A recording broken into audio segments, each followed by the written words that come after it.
Hi అండి. బాగున్నారా? మరి నేనైతే బాగున్నాను. మీరు కూడా బాగుంటారని అనుకుంటున్నాను. నేను బాగున్నప్పుడే మరి సమాజం బాగుంటుంది. మనం అందరం సమాజంలో మరి భాగస్వాములము. మరి సమాజం అనేది మనకు సమిష్టి కుటుంబముగా మనము ఏర్పాటు చేసుకున్నాం. మనం అందులో భాగస్వామ్యం కలిగి ఉన్నామండి. మరి ఈ యొక్క ప్రోగ్రామ్ మీకు తెలుసు, సమాజము నాడు నేడనే ప్రోగ్రాం లోపల నా ఛానల్ మీకు తెలుసండి, జిపిఎల్జిసిని.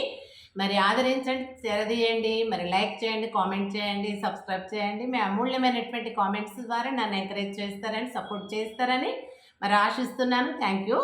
మరి ఇప్పుడు ప్రోగ్రామ్ ఏంటండి అంటే, ఇప్పుడు ఈ యొక్క పండగ వాతావరణం నెలకొనింది కదా. దసరా పండుగ అంటే, దసరా పండుగ వచ్చింది, సంతోషాన్ని తెచ్చింది. పిల్లలు పెద్దలు సంతోషించి సమాజాన్నంతా సంతోషపెట్టారు. ఈ రకంగా మనము సంబరాలు జరుపుకుంటూ ఉంటామండి. దసరాది మనకి తెలంగాణలో పెద్ద పండగ అంటే మరి దసరా పండగనే చెప్పుకోవచ్చు. అయితే ఈ దసరా పండగ వాతావరణము మనకు అమావాస్య, మహాలయ అమావాస్య నుండి సంక్రమిస్తుంది. మరి అప్పటి నుండి మనం ప్రతిరోజు మరి ఆ రోజేమో మరి పితృలకు మరి అది వాళ్ళని తృప్తిపరిచే విధంగా ఆ యొక్క పూజ చేసి మరి ఎంగిలి బతుకమ్మని చేసి ఆ రోజు నుండి ప్రతిరోజు మరి బతుకమ్మలు ఆడుతూ ఉంటారు. కానీ ఈ రోజులలో అయితే మరి నాకు ఎక్కడో కూడా కనబడతలేదు. ఆ మహాలయ అమావాస్య నాడు మాత్రం కొంతమంది అక్కడక్కడ చేసుకుంటారు. మరి సద్దుల బతుకమ్మ అని పండగకు, దసరా పండగకి ముందు రోజున మరి అందరు కలిసి బహిరంగ ఏంటి ప్లేస్ లోపల అన్ని గొబ్బెమ్మలు తీసుకుపోయి వాటి చుట్టూ చక్కగా సీతాకొక చిలుకల్లాగా రంగురంగుల మరి దుస్తులు ధరించి స్త్రీలందరూ కూడా ఎంతో ఆనంద ఉత్సవాలతోటి మరి కోలాటం కానీ మరి బతుకమ్మ, అసలు కోలాటం అనేది మనం పక్కన పెట్టండి.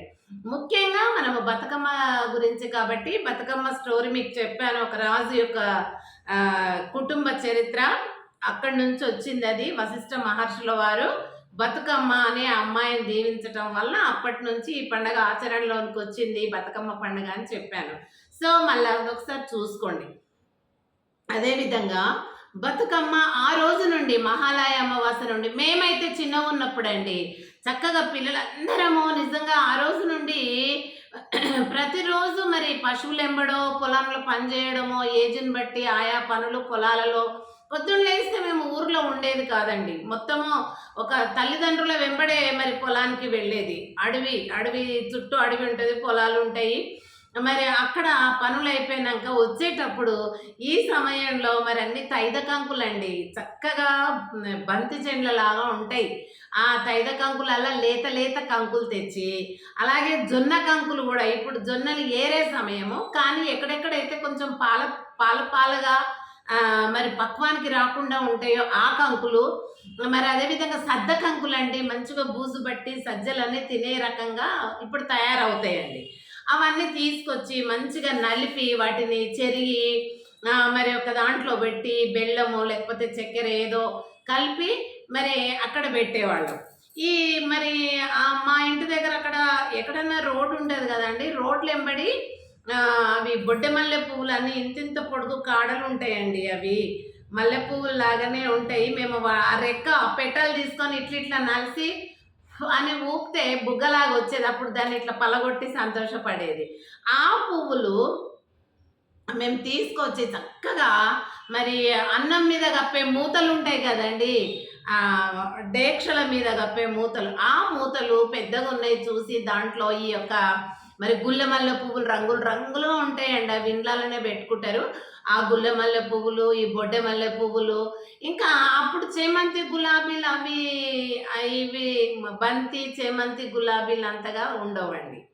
పొలాలలో ఉంటాయి, కొంతమంది చిలకలలో వేస్తారు.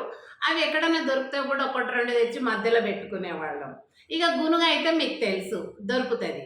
గునుగు తర్వాత తంగేడు పువ్వు, మరి ఈ యొక్క పువ్వుల అలంకరణతో చక్కగా ఈ గుల్లెమల్లె పువ్వులు, బొడ్డెమల్లె పువ్వులు, తంగేడు పువ్వులు, గునుగు పువ్వులు ఇవైతే అందుబాటులో ఉండేది మాకు.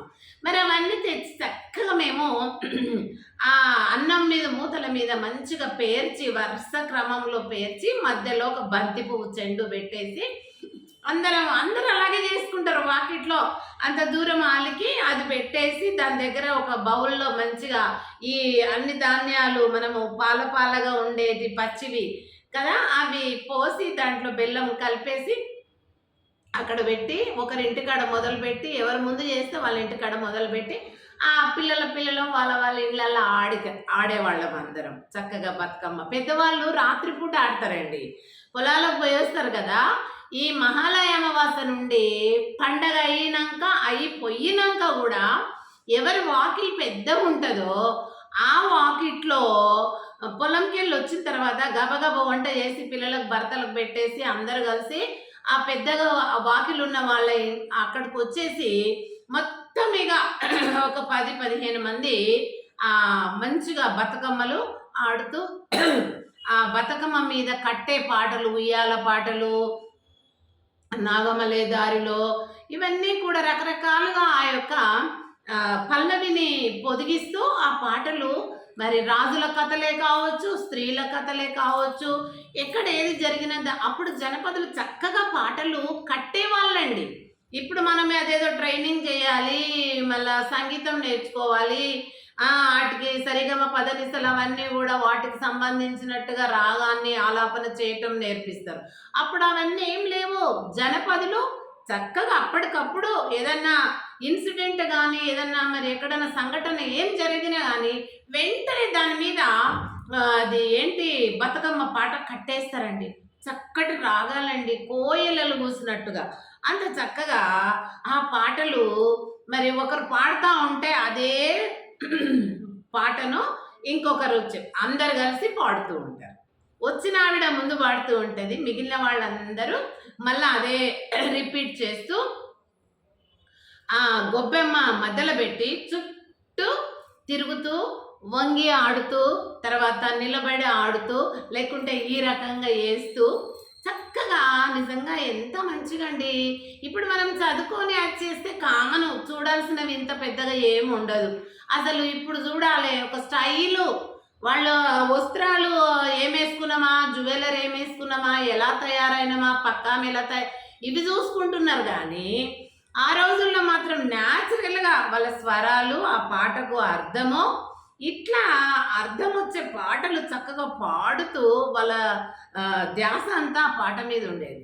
ఇప్పటోళ్ళు బట్టల మీద, అలంకరణ మీద, వాటి మీదనే ఉంటుంది, ఒకరినొకరు చూసుకొని. పోనీ వంగి కూడా ఆడతలేరండి, ఇట్లా అంటుండ్రు ఏందో ఇట్లా అసలు సాధారణంగా అట్లా ఎవ్వరు ఆడరండి. బతుకమ్మ అంటే తల వంచాలి, బతుకమ్మ ముందు తల వంచి నడుము వంచి ఆడాలి. అప్పుడు గౌరీమాత అనే ఆ దుర్గమ్మను గౌరీ అంటాం కదా, ఆ గౌరీమాత కూడా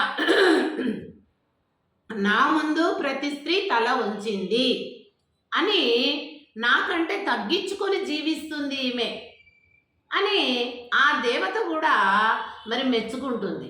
ఇప్పుడు స్టైల్ ఏం చేస్తుండ్రు, బంతిలా వరుసగా నిలబడి ఇట్లా కొడుతుండ్రండి. ఏందో బతుకమ్మ అంటే ఇట్లా ఉండదు, అసలు వంగి ఇట్లా ఆడాలి.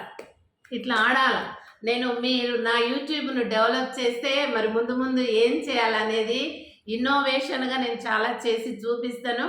మరి ఇది నాకు సరిగ్గా తెలియక ఇక్కడ కూర్చొనే ఈ విషయాలు మీతో డిస్కషన్ చేస్తున్నాను. మరి మీరు నాకు కొంచెం క్లూ ఇవ్వండి, సహాయం చేయండి, సపోర్ట్ చేయండి. అదేవిధంగా వంగాలండి, ప్రతి స్త్రీ నడుము వంగాలి, తల వంచాలి. ఆ పాట పాడేవాళ్ళు ఏం పాడుతుండ్రో అది విని తిరిగి రిపీట్ చేస్తూ ఆ యొక్క దుర్గా అనే గౌరీ మాతకి, బతుకమ్మకి మరి ఆ రకంగా పూజను అందించాలి. బ్రతకమ్మ ద్వారా, ఆ ఆట ద్వారా, ఆ పాట ద్వారా. అప్పుడే ఆమె ముగ్ధురాలవుతుంది. మీకు కావలసినటువంటి వరాలంటే వెనకటికి ఉండే, కానీ ఇప్పుడు దీవెనలు మెచ్చుకుంటే చాలు, ఆశీస్సులు ఇస్తే చాలు, అలా చేస్తుందండి. కాబట్టి ఈ రకంగా మీరు మరి ప్రతి స్త్రీ కూడా వారి మోము పైన, మేను పైన ధ్యాస ఉంచకండి. అవి ఎలాగో మనం ఇంట్లో తయారవుతామో అలాగే ఉంటాయి, వేసుకున్న బట్టలు, అలంకరణ. ఇంకా పక్కళ్ళని చూసుకుంటా వాడు అది కాదు, ఎవరో చూస్తుండ్రా లేదా ఇది కాదు, మనం దేనికోసం పైన మన భక్తి అనేది అక్కడ కనబడాలి. కాబట్టి మనం డాంబంగా చూపించుకుంటే ప్రయోజనం అనేది ఉండదు. అందుకే మనము ఎంజాయ్ కోసం కాదు, ఈ పండగలన్నీ కూడా ఆయా దేవతలు చేసిన విజయాలకు సూచనగా మనము ఈ యొక్క పండగలను ఆచరిస్తున్నాం. ఆ ఆచరణలోని పద్ధతులను మనఃపూర్వకంగా మనసు పూర్తిగా భక్తితోనే నిర్వహించినప్పుడే అది మీకు ఫలితము దక్కుతుంది. కాబట్టి మీరు అలా చేయాలని నేను కోరుకుంటున్నాను. Thank you so much. నా యొక్క ఛానల్ను మరి సబ్స్క్రైబ్ చేయండి, లైక్ చేయండి. సారీ అండి.